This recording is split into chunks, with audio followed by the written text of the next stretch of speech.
ये आपकी TV screen पर बिग वॉल आ गया। तो माइकोलेव में हमला हुआ है और अब तक जो हमला हुआ है उसमें 12 शव मिले हैं। ये पहली जानकारी यहां पर निकल कर आ रही है। दूसरी बड़ी अपडेट क्या है वो भी हम आपको बताते हैं। कीव और खार्किव में हवाई हमले जो है वो तेज हो गए हैं। कई धमाके यहां पर देखने को मिल रहे हैं। ये दूसरी बड़ी अपडेट है 35वें दिन की। तीसरी बड़ी अपडेट क्या है, बेलारूस की तरफ से यूक्रेन में रॉकेट से हमला हुआ है। ये भी एक नई जानकारी आई है, यानी बातचीत के बाद शांति नहीं है, हमले लगातार हो रहे हैं। कीव में रूस ने मिलिट्री कम करने का बड़ा फैसला लिया था, लेकिन क्या वो फैसला अमल किया जा रहा है, ये अपने आप में एक बड़ा सवाल है। पांचवी खबर क्या है, पेंटागन की तरफ से यानी अमेरिका की तरफ से एक बड़ा बयान सामने आया है कि कीव में रूसी सेना की वापसी वास्तविक नहीं है, यानी उस पर भरोसा नहीं किया जा सकता।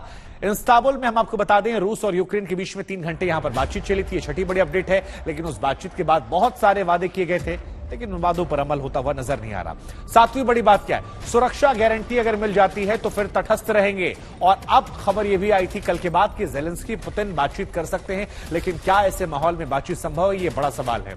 जेलेंस्की ने कहा कि रूस के साथ वार्ता से सकारात्मक संकेत मिले। यह कल का बयान उनका था, जो आज आते आते थोड़ा धीमा पड़ता जा रहा है, क्योंकि अब यहां पर चीजें बदल रही हैं।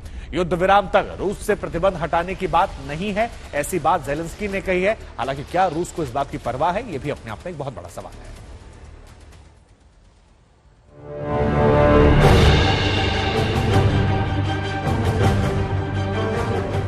यूक्रेन में कुछ भी नहीं थमा है, न बमबारी थमी है, न बर्बादी थमी है, न खौफ थमा है और न ही दो मुल्कों के बीच अविश्वास थमी है। रूस कीव से सेना की तादाद घटाने की बात तो कर रहा है, लेकिन जमीन पर आज भी उतना ही तनाव है जितना 35 दिन पहले था। जो इरपिन शहर है, एक छोटा सा कस्बा है, कीव शहर से लगभग 11 किलोमीटर दूर, इसके उत्तर पश्चिम में। खबर ये आ रही है कि वहाँ पर यूक्रेनियन फौज ने उसको रूसी फौज के कब्जे से छुड़ा लिया है और दोबारा कब्जा कर लिया है। अब ये कितना सच और कितना कब्जा हुआ है ये कहना बहुत मुश्किल है, क्योंकि वहाँ अभी भी जर्नलिस्ट को जाना अलाउड नहीं है। लेकिन जो लोकल सोर्सेज से खबर आई है वो ये है कि यूक्रेनियन फौज लगभग 1 किलोमीटर अंदर चली गई है इरपिन में और अभी अपनी पोजीशन को वहाँ कंसोलिडेट करने की कोशिश कर रही है। ये इस खबर को पुख्ता करता है, अगर ये सच है, कि इस वक्त रूसी फौज का पूरा फोकस पूर्वी यूक्रेन में है, दोनबास के एरिया में है, और वो कीव के आसपास के इलाके में इतना ज्यादा उस चीज को भी तवज्जो नहीं दे रहा है।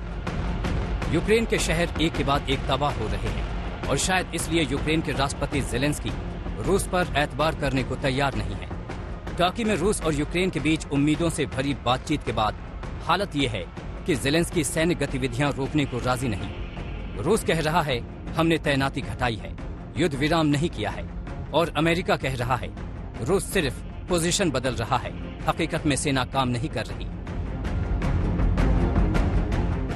ठीक एक दिन पहले पुतिन की तरफ से ये आश्वासन आया कि रूस कीव से घेराबंदी कम करेगा, सैनिकों की संख्या घटाएगा, लेकिन पुतिन के वादे को जेलेंस्की कैसे हवा में उड़ा रहे हैं ये उनके इस बयान से साफ हो जाता है।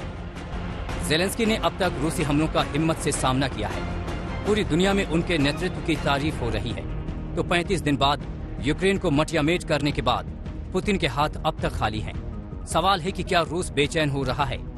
अंतर्राष्ट्रीय पाबंदियों का डोज पुतिन को हमले कम करने पर मजबूर कर रहा है। पहली बार रूस को हमले कम करने का वादा यूं करते देखा गया।